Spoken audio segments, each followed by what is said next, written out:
کا اس کا یہ حق ہے کہ اس کو پلاٹ دیا جائے، نہ کسی جج کا یہ حق ہے کہ اس کو یہ پلاٹ دیا جائے، اور نہ ہی کسی کی جاب ڈسکرپشن میں جو اس کو جب بھرتی کیا جاتا ہے تو اس کو بتایا جاتا ہے کہ آپ کا یہ حق ہے۔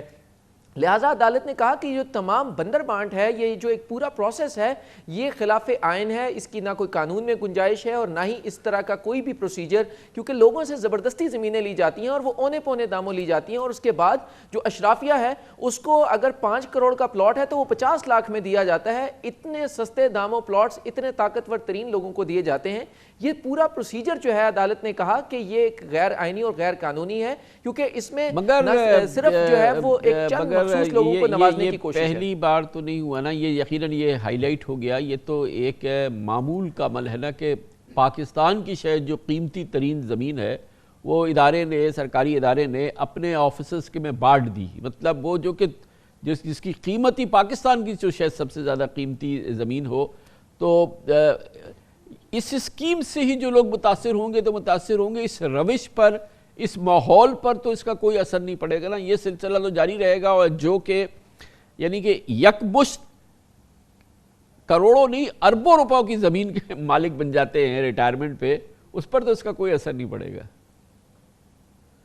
کامران صاحب بالکل اثر پڑے گا، کیونکہ حال ہی میں جب گزشتہ سال قرآن اندازی ہوئی تھی تو اس میں بہت بڑے بڑے آفیسرز، بڑے بڑے ججز اور چیف جسٹس صاحبان، سابق چیف جسٹس صاحبان اور موجودہ ججز، بہت سے ایسے لوگ جو اس وقت بھی اس پاور کوریڈورز میں ہیں، وہ تمام لوگ اس میں بینیفیشریز تھے، ان تمام کے پلاٹس تھے اس ہاؤسنگ سکیم میں جس میں F14 اور F15 ہیں، ان تمام کو ختم کر دیا گیا ہے اس حکم نامے کے بعد، کیونکہ اسلام آباد ہائی کورٹ نے کہا ہے کہ وہ جو سکیمز ہیں وہ سکیمز ہی غیر قانونی ہیں، لہٰذا ان سکیمز کی بنیاد پر ملنے والے جتنے بھی پلاٹس ہیں وہ چیف جسٹس صاحبان ہو، ججز صاحبان ہیں، ہائی کورٹ کا فیصلہ ہے نا۔ مجھے بتائیے گا اگر یہ بات درست نہیں ہے کہ سپریم کورٹ میں بھی ایسی شخصیات ہیں جن کو ان جگہوں میں پلاٹ ملے تھے، اور بہرحال اس کا آخری فیصلہ جو ہے وہ سپریم کورٹ میں ہونا ہے۔ پہلے تو یہ جو میں عرض کر رہا ہوں کہ موجودہ سپریم کورٹ میں ایسی شخصیات ہیں جن کو ان سکیمز میں پلاٹ ملے، یہ بات درست ہے؟ جی بالکل کامران صاحب، یہ بات بالکل درست ہے کہ اس وقت جو سپریم کورٹ کے بہت سے ایسے ججز صاحبان ہیں جو بینیفیشریز ہیں اور جو ان سیکٹرز میں ان کو پلاٹس ملے ہیں جو اس وقت بھی ان کے نام پر ہیں اور وہ الاٹی ہیں۔ تو اب یہ فیصلہ بہرحال سپریم کورٹ میں جانا ہے، اور یہ بڑی دلچسپ بات ہے کہ اتنا، یعنی کہ ایک پاکستانی کے لیے تو یہ بڑا سنگین معاملہ ہے کہ اس طرح سے یہ پلاٹ بٹنا اور یہ ساری چیز ہونا، اور یقیناً یہ صرف اس عدالت کے ان ججز کا معاملہ نہیں ہے، یہ جیسے میں نے کہا یہ تو ایک بندر بانٹ کیا، ایک لوٹ مار کیا، اور یہ پتہ نہیں کیا کچھ ہے جس میں کہ ایک ایک شخص، ایک ایک افسر، ایک جو شخصیت ہے یہ پاکستانی ہے اس طرح کے، وہ کروڑوں نہیں اربوں روپے کے مالک بن جاتے ہیں جب وہ ریٹائر ہوتے ہیں۔ مگر بہرحال یہ معاملہ سپریم کورٹ پہ جانا ہے، اور یہ بڑا دلچسپ بات ہوگی کہ وہ سپریم کورٹ جو کہ جس کے لوگ اس سے باقاعدہ فیضیاب ہوئے ہیں، وہ اس معاملے کا پھر فیصلہ کرے۔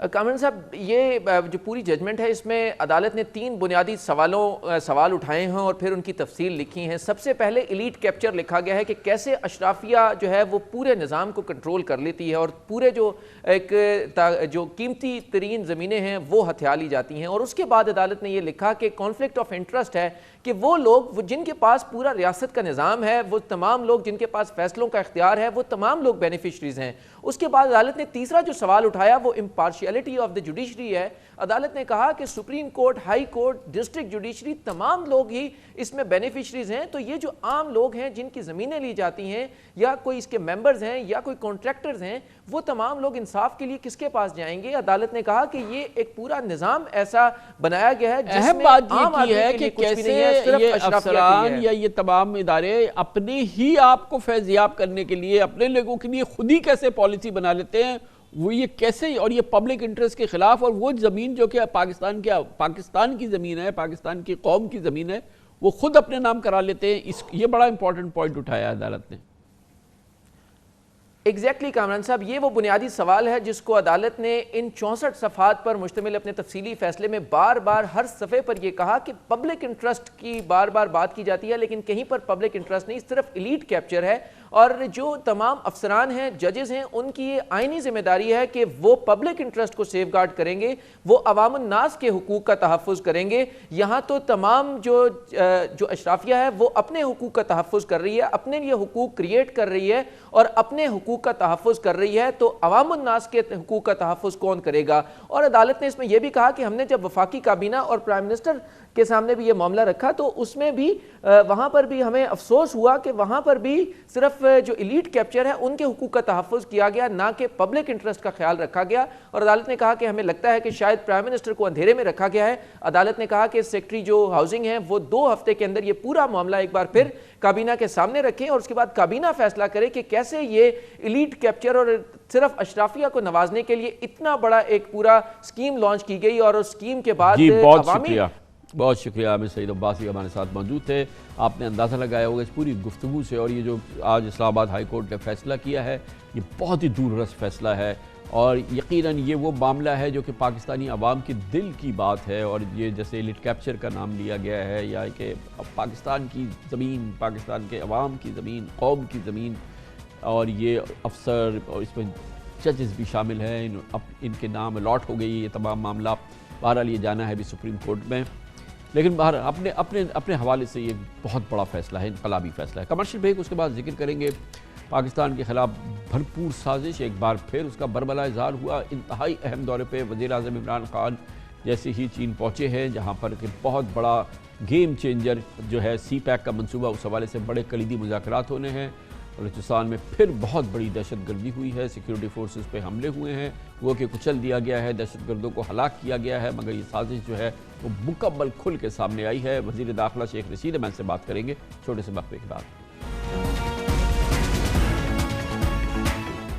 Welcome back. ایک جانب وزیر اعظم عمران خان اہم ترین 4 روزہ دورے پہ بیجنگ پہنچے ہیں، اور جیسا کہ ماضی میں ہوتا آیا ہے پاکستان چین تعلقات کے حوالے سے، سی پیک کے حوالے سے، جب بھی کوئی بڑی ڈیولپمنٹ ہوتی ہے پاکستان میں دہشت گردی ہوتی ہے. اور ایسا ہی ہوا ہے، ایک بار پھر دشمن قوتیں متحرک ہے، دشمن ملکوں کی ایجنسیز اور پاکستان میں ان کے کرائے کے دہشت گرد بلوچستان پاک چین مفادات اور سیکیورٹی فورسز پر حملوں میں تیزی لے آئے ہیں. حالیہ 12 گھنٹوں کی ٹائمنگ ملکی معیشت اور سلامتی کے حوالے سے کلیدی اہمیت کی حامل ہے. آج جس وقت وزیر اعظم عمران خان، وفاقی وزراء، مشیر قومی سلامتی، معاون خصوصی سی پیک جب یہ چین پہنچ رہے تھے، اس سے چند گھنٹے پہلے ہماری سیکیورٹی فورسز کے جوان بلوچستان کے ضلع پنجگور اور نوشکی میں دہشت گردوں کے مذموم حملوں کو پسپا کر رہے تھے. ISPR کہتی ہے کہ پنجگور اور نوشکی میں دہشت گردوں کے حملے ناکام ہوئے ہیں، اور اس کلیئرنگ آپریشن میں 13 دہشت گردوں کو ہلاک کیا گیا ہے، جبکہ پاک فوج کے 7 جوان شہید اور 4 زخمی ہیں. ہمیں بتایا گیا کہ اس میں ایک میجر بھی ہیں جو کہ شہید ہوئے ہیں. نوشکی میں دہشت گردوں نے FC کیمپ میں داخل ہونے کی کوشش کی تھی. شدید فائرنگ کے تبادلے میں 9 دہشت گرد ہلاک اور 1 افسر سمیت سیکیورٹی فورسز کے 4 اہلکاروں نے جامع شہادت نوش کیا. دوسری جانب پنجگور میں فورسز پر حملے میں 4 دہشت گرد مارے گئے ہیں، جبکہ 3 فوجی شہید اور 4 زخمی ہوئے. سیکیورٹی فورسز نے 4 سے 5 دہشت گردوں کو گھیرے میں لے رکھا ہے. ISPR کے مطابق ابتدائی تحقیق میں یہ بات سامنے آئی ہے کہ دہشت گرد اور ان کے چند ہینڈلرز بھارت اور افغانستان سے رابطے میں تھے. یقیناً افغانستان اور ایران سے ملحقہ سرحدوں پر باڑ لگانے سے بارڈر سیکیورٹی کو تقویت ملی ہے، لیکن خبریں ہیں کہ دہشت گردوں کے رابطے پاکستان کی مشرقی اور مغربی سرحدوں سے جا ملتے ہیں. بھارت اور افغانستان کے علاوہ دہشت گرد گروہوں کے سہولت کار اور پناہ گاہیں ایران میں بھی بتائی جاتی ہیں. تقریباً 2.5 سال قبل وزیر خارجہ مخدوم شاہ محمود قریشی نے ایک پریس کانفرنس میں بتایا تھا کہ بلوچ عسکریت پسندوں کے ٹریننگ کیمپ ایران کی سرحد میں واقع ہیں. ان کا کہنا تھا کہ پاکستان نے ایران کو مصدقہ ٹھوس شواہد بھی فراہم کیے ہیں. PRA کے نام سے ایک الائنس سامنے آ چکا ہے، اور اس میں number of Baloch terrorist organisations اس کا حصے دار ہیں. اس نئے الائنس PRA کے ٹریننگ کیمپس اور لاجسٹیکل کیمپس ایران کی سرحد کے اندر بارڈر ریجن کی طرف واقع ہیں. ہمارے پاس اسپیسیفک فورینزک ایویڈنس موجود ہے. ہم نے ان کیمپس کی جو لوکیشن ہے انہیں بھی آئیڈینٹیفائی کر دیا ہے. ایکشنیبل ایویڈنس ایرانین اتھارٹیز کے ساتھ شیئر